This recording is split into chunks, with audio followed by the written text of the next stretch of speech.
Октябрь окуяларынан кейін кустурация же кустуризация деген жаңы термин пайда болды. Садыр Жапаров бийликке келгени бир топ саясатчылар өздөрү айтмакчы болушунча кусуп атышат.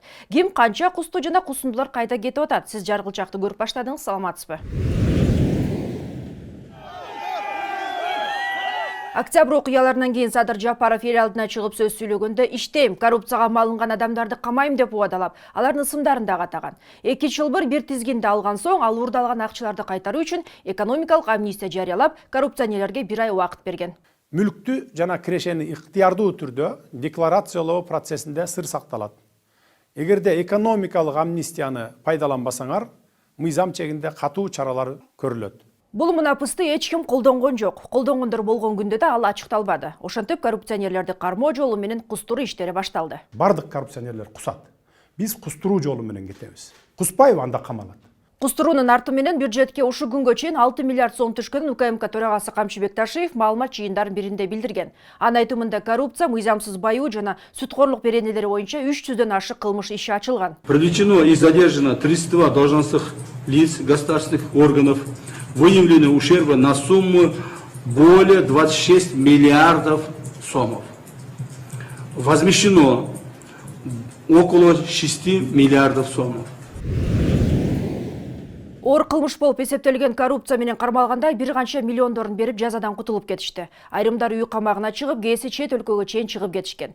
Эми келгиле, кармалган чиновниктердин кимиси канча кусту эсептеп көрөлү. Ачык булактарда 25 чиновник кусуп абактан кутулушкан. Биз алардын эң көп төккөндөрүнө токтололу.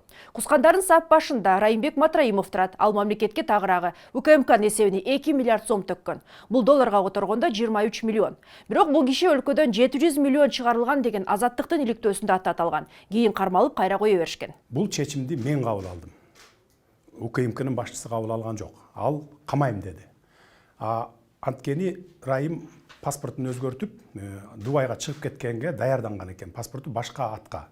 Кармап келди. Кармап келгенден кийин мага чалды, кармап келдик, камаган атабыз деп. Мен айттым, токтоп тур, жети өлчөп бир кесели дедим. Менин иштөө стилим башкача. Муну биз жети өлчөп бир кесип атабыз. Мисалы, Райымды азыр апарып 5 секундта камап койсок болот. 4 дубалда жата берет. Бир тыйын келбейт. Анткени ал өзү камалгандан шотторунун баары жабылат. Ал өзү болмойын которулуп келбейт акчалары. Кустура албайбыз мындайча айтканда. Жылда буланат сот процесси. Кускандардын тизмесинде экинчи болуп мурдагы премьер-министр жана депутат Кубанычбек Жумалиев турат. Ага мыйзамсыз байуу беренелери тагылып камакка алынган. 1 миллиард сом төлөп кутулуп кетти. Бул баягы Куран кармап карганган депутат. Коррупцияга эч качан аралашкан эмесмин. 1 миллион доллардан ашык байлыгыңыз жок. Мен айтпадым сага. Жок, ошол айтып коюңуз. 1 миллион доллардан ашык байлыгыңыз жок. Ооба, 1 миллиондан ашык байлыгым жок. 3-чү орунда мурунку мэр Азиз Суракматов. Бул кишиге да коррупция, кызмат абалын кыянаттык менен пайдалануу боюнча айып тугузулган. Капчыгынан 125 миллион сом берип үй камагына чыккан. 100 миллионду ыргытып ишкер милициянын отставкадагы полковники Жалил Атамбаев да жазадан кутулуп кетти. Ага мыйзамсыз байуу беренеси тагылган. Мурдагы депутат ишкер Сергей Ибрагимовка да ушундай айып коюлуп, ал дагы 100 миллион сом менен чыкты. Экс-премьер-министр Өмүрбек Бабанов дагы 100 миллион төккөнү маалымдалган. Ал жакында эле камактан чыгып, чет мамлекетке учуп кетти. Түштүк Батыш бажысынын башчысы Нурбек Айтмаматов мыйзамсыз байыгандыгы үчүн 74 миллион сом берип үй камагына чыгып кеткен. Миллионер сот деген лакап аты бар Камил Осмоналиев болсо үй камагына чыгыш үчүн 70 миллион сом кускан.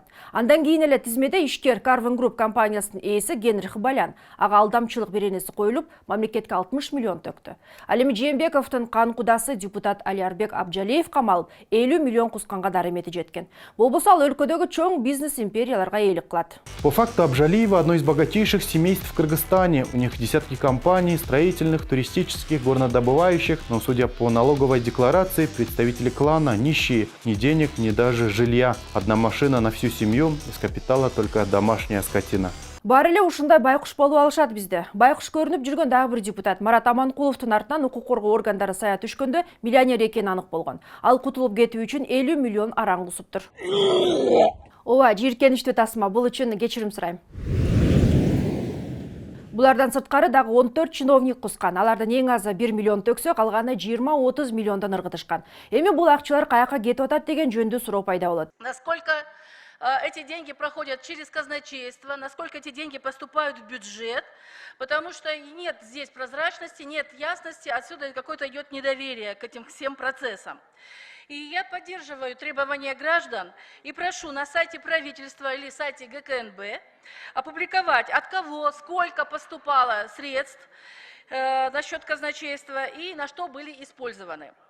Я хочу еще раз отметить, что народ тогда будет доверять власти, когда руководство сами будут принимать все решения, руководить страной и народом только в рамках законов Кыргызской Республики. Жооп азырынча жок. Камчыбек Ташиев бүт мамлекетке өткөнүн билдирген. Ачык отчет бул элек. Ал эми куз туруп кайра кое берүүлөрү мыйзамга каршы келбейби деген суроо туулат. Эгер тергөө менен кызматташып атат деп чыгарса каршы келбейт. Бирок ошентсе да юристтер бул резонанс жараткан иштер ачык айкын тергелип сотко чейин жетпесе жаман жыйынтыктарга алып келерин эскертишет. Анткени бир тоо урдаган киши бир канатын же бутун алып келсе эркиндиги чыгат деген терс прецедент жаралып калат. Бирок ал жаралып эле калды өңдөнөт. Көрүшкөнчө.